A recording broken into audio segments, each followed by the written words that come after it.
अच्छा आ रही है आवाज़ बेटे? जी मैम। एक्चुअली दरमियान में कनेक्शन जो है ना वो कनेक्ट डिसकनेक्ट हो गया था। अच्छा, तो मैंने बोला कि बेंजीन जो है वो एक मोनो सब्स्टिट्यूटेड प्रोडक्ट देता है, बेंजीन जो है वो 3 डाई सब्स्टिट्यूटेड प्रोडक्ट दे रहा है।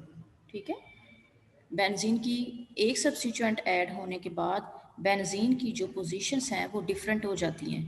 तो मैंने आप लोगों को बताया कि बेंजीन की पोजीशन जो है वो डिफरेंट किस तरह से होती है, यानी एक सब्स्टिट्यूएंट ऐड होने के बाद जो सब्स्टिट्यूएंट के साथ वाली पोजीशन है वो आर दो के साथ वाली पोजीशन मेटा, और मेटा के साथ वाली पोजीशन जो है ना उसको हम लोग क्या बोलते हैं, पैरा पोजीशन। ठीक है, तो ये आपके पास आर दो, ये आपके पास मेटा, और ये आपके पास पैरा पोजीशन है। ठीक है, अच्छा अगर चांसेस की बात करें तो हम लोग कहते हैं 40% आर दो पोजीशन बनती है, 40% मेटा पोजीशन बनती है, और 20% जो है ना वो पैरा पोजीशन बनती है। ठीक है, अच्छा 40% आर्थो किस तरह से, आर्थो पोजिशंस दो हैं, एक ये वाली और ये वाली। ठीक है, मेटा पोजिशंस भी दो हैं, एक ये वाली और एक ये वाली, और पैरा पोजिशन एक है। इसका मतलब है चांसेस ये हैं कि 40% आर्थो बनेगा, 40% मेटा बनेगा, और 20% पैरा डाई सब्स्टिट्यूटेड प्रोडक्ट जो है ना वो एक्सपेक्टेड है। लेकिन केमिस्ट्री जो है वो चांस के ऊपर बेस्ड नहीं है। ठीक है,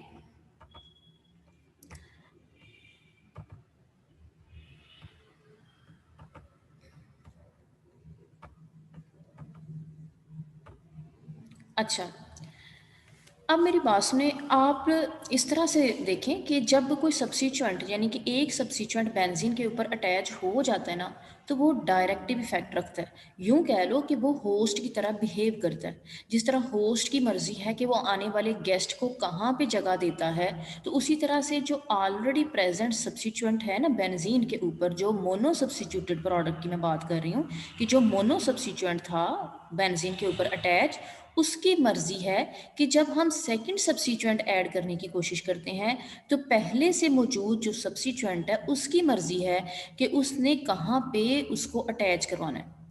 यानी जो सब्स्टिट्यूएंट पहला बेंजीन के ऊपर प्रेजेंट है उसकी मर्जी है कि वो आने वाले सब्स्टिट्यूएंट जो है ना उसको कहाँ पे रखता है। ठीक है, तो हम ये कह सकते हैं कि जो बेंजीन के ऊपर पहले से मौजूद मौजूद सब्स्टिट्यूएंट है वो डायरेक्टिव इफेक्ट रखता है। डायरेक्टिव इफेक्ट मींस कि वो उसकी मर्जी है कि वो आने वाले को कहाँ पे जगह देता है। ठीक है, आने वाले सब्स्टिट्यूएंट को। अच्छा,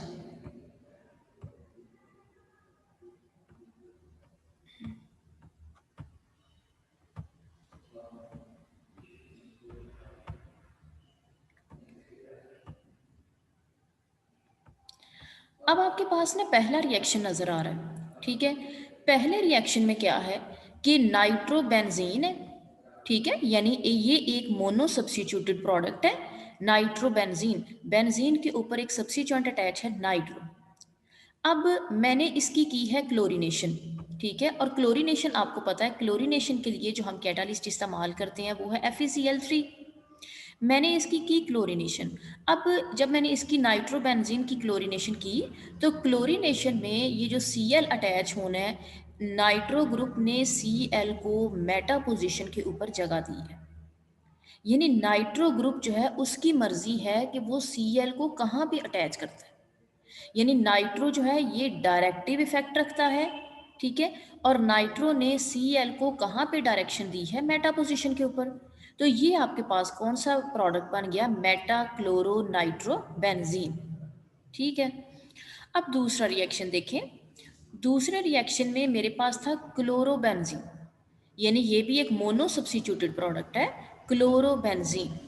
ठीक है, अब क्लोरो जो है ये भी डायरेक्टिव इफेक्ट रखता है। इसकी मर्जी है कि इसने आने वाले सब्स्टिट्यूएंट को कहाँ पे जगह देनी है। मैंने इसकी क्या की, नाइट्रेशन। और जो नाइट्रेटिंग मीडिया मैं यूज़ कर रही हूँ, नाइट्रेटिंग एजेंट यूज़ कर रही हूँ, वो कौन सा है, HNO3 एंड H2SO4। ठीक है, आप ये जो क्लोरोबेंजीन है इसके भी दो मालिक्यूल ले लें। ठीक है, इसके कितने मालिक्यूल आप लें, दो।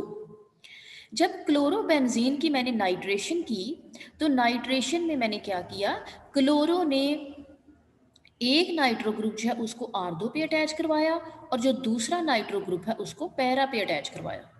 यानी क्लोरो की मर्जी थी कि उसने आने वाले जो सेकंड सब्स्टिट्यूएंट था उसको कहाँ पे जगह दी। एक तो उसने जगह दी R2 के ऊपर और दूसरी उसने कहाँ पे जगह दी, पैरा के ऊपर। ठीक है,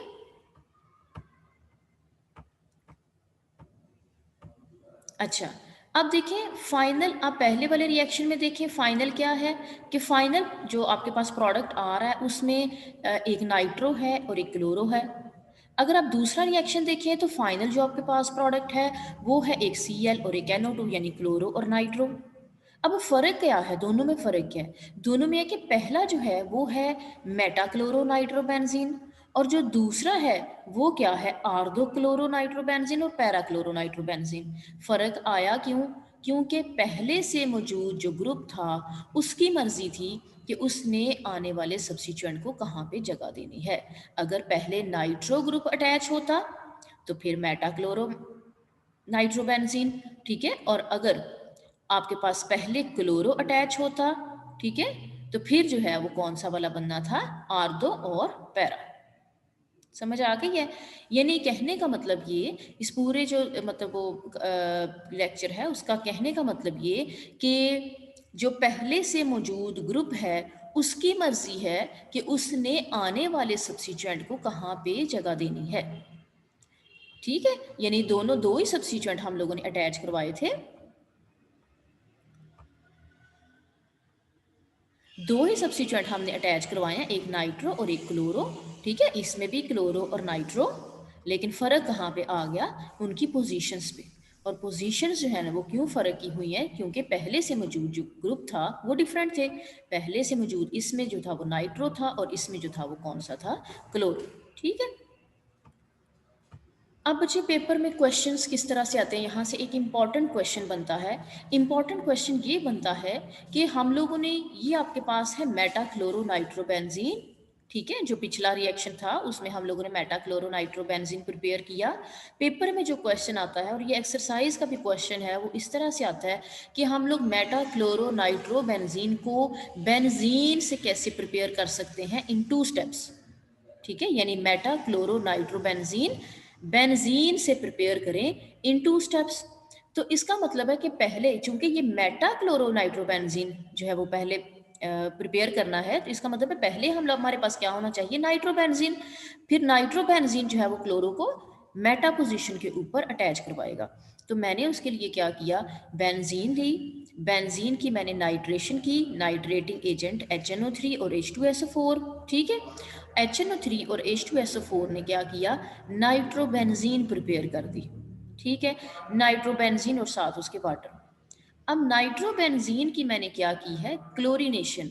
क्लोरीनेशन जो है वो मैंने किसकी मौजूदगी में की, FeCl3 की मौजूदगी में। ठीक है, तो जब मैंने इसकी क्लोरीनेशन की तो चूंकि नाइट्रो जो है ये मेटा पोजीशन के ऊपर आने वाले सब्स्टिट्यूएंट को अटैच करवाता है, यानी हम कह सकते हैं कि जो नाइट्रो है ये मेटा डायरेक्टिंग ग्रुप है, यानी आने वाले सेकंड सब्स्टिट्यूएंट को कहाँ पे पोजीशन देता है, मेटा के ऊपर पोजीशन देता है। तो मैंने नाइट्रोबेंजीन की क्लोरीनेशन की है in the presence of FeCl3, तो ये आपके पास मेटा पोजीशन के ऊपर क्लोरो अटैच हो गया। ठीक है, एक क्वेश्चन ये हो गया कि how we can prepare meta chloro nitrobenzene. दूसरा, दूसरा है कि how we can prepare para chloronitrobenzene. अगर आपने पैरा क्लोरोनाइट्रोबेंजीन प्रिपेयर करना है 2 स्टेप्स में, तो वो आप किस तरह से कर सकते हैं।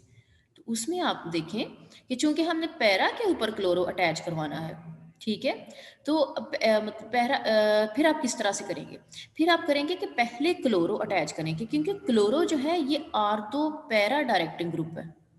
ठीक है, तो पहले मैंने बेंजीन की क्या की है, chlorination in the presence of FeCl3, तो क्लोरोबेंजीन प्रिपेयर हो गया, ये आपके पास क्लोरोबेंजीन है। ठीक है, अब क्लोरोबेंजीन जो है इसकी आप कर ले नाइट्रेशन। क्लोरो मैंने पहले भी बोला कि क्लोरो जो है ये क्या है, आर्थो पैरा डायरेक्टिंग ग्रुप, यानी ये आने वाले सब्स्टिट्यूएंट को कहाँ पे अटैच करवाता है, आर्दो और पैरा के ऊपर।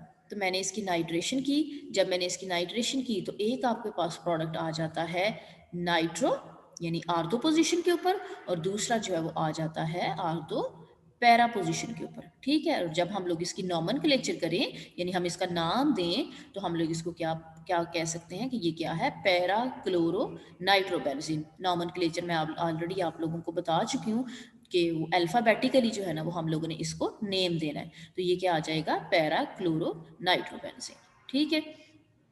तो ये क्वेश्चन जो है ना, ये दो, यानी how we can prepare metachloronitrobenzene from benzene in two step, and how we can parachloronitrobenzene from benzene in two steps. ये एक्सरसाइज का भी क्वेश्चन है और ये पेपर में भी आता है, ठीक है। तो आज के पूरे लेक्चर का जो हासिल है वो क्या है, पूरे लेक्चर में हमने पढ़ा क्या, सिर्फ एक चीज़ पढ़ी कि दो तरह के ग्रुप्स होते हैं। जब बेंजीन मोनो सब्सिट्यूटेड प्रोडक्ट बना लेती है, तो उस वक्त वो जो मोनो सब्सिट्यूटेड प्रोडक्ट है, यानी कि वो जो एक सब्सिट्यूएंट बेंजीन के ऊपर अटैच है, वो डायरेक्टिव इफेक्ट रखता है और उसने अटैच करवाना है आने वाले ग्रुप को अपनी मर्जी से। तो वो जो ग्रुप है ये ऑलरेडी प्रेजेंट है बेंजीन के ऊपर, वो दो तरह के होते हैं। एक होता है आर्दो और पैरा, और एक होता है मेटा, ठीक है। तो ये आप लोगों ने चेक करना है, और आर्दो पैरा डायरेक्टिंग ग्रुप और मेटा डायरेक्टिंग ग्रुप की जो डिटेल है वो मैं आप लोगों को कल बताऊंगी, ठीक है।